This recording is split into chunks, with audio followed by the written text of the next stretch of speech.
நம்ம மேகி எடுத்துருக்கோம் 3 பேக்கெட்டு. நல்லா வேக வச்சு தண்ணி இல்லாமல் அதை வடித்து வச்சுருக்கோம். 2 வெங்காயம், 1 குடமிளகாய், 2 தக்காளி பழம்.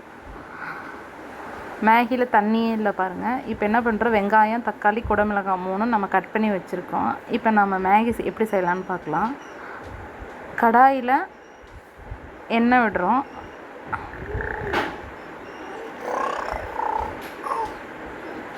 எண்ணெய் விட்டோன்னு நம்ம என்ன பண்ணுறோம், பொடியாக நறுக்கி வச்சுருக்க வெங்காயத்தை அதில் வெங்காயத்தை நம்ம ஆட் பண்ணி வதக்குறோம். வெங்காயம் நல்லா வதங்கிடுச்சு பாருங்கள். இப்போ நம்ம தக்காளி ஆட் பண்ணிக்கலாம். தக்காளி ஆட் பண்ணி வதக்கிட்டு குடமிளகாய் கட் பண்ணி வச்சுருக்கோம்ல, அதை ஆட் பண்ணிக்கலாம். எக்கு தேவைப்படுறவங்க நீங்கள் எக்கு ஆட் பண்ணிக்கலாம். இது வெஜிடேரியனுங்கிறதுனால நான் அப்படி பண்ணியிருக்கேன். மஞ்சத்தூள் 1/4 ஸ்பூன் நம்ம ஆட் பண்ணுறோம். இப்போ தண்ணி வடித்து வேக வச்சு வச்சுருக்கோம்ல, அந்த மேகி அதில் ஆட் பண்ணிக்கலாம்.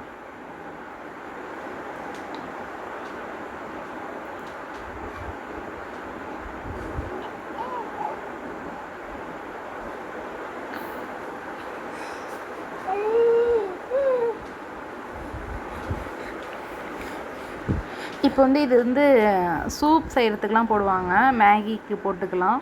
வேறு ஏதாவது சிக்கன் சூப் அது மாதிரி போடுறதுக்கு உள்ளது. இதை நீங்கள் கொஞ்சோண்டு இதை கட் பண்ணி இது மாதிரி போட்டுக்கலாம்.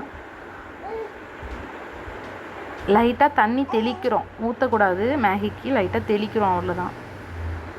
வெஜிடபிள் ஆட் பண்ணி போடுறவங்க தண்ணி கொஞ்சோண்டு சேர்த்துக்கலாம்.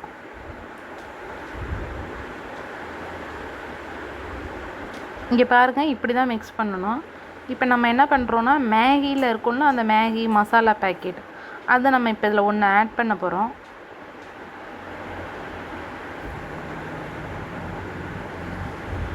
ஒரே ஒரு பேக்கெட் தான் நம்ம ஆட் பண்ணுறோம்.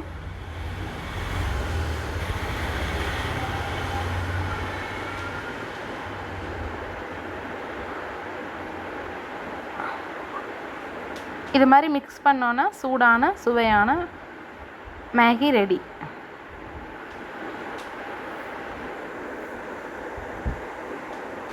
பாருங்கள், மேகி ரெடி ஆயிடுச்சு.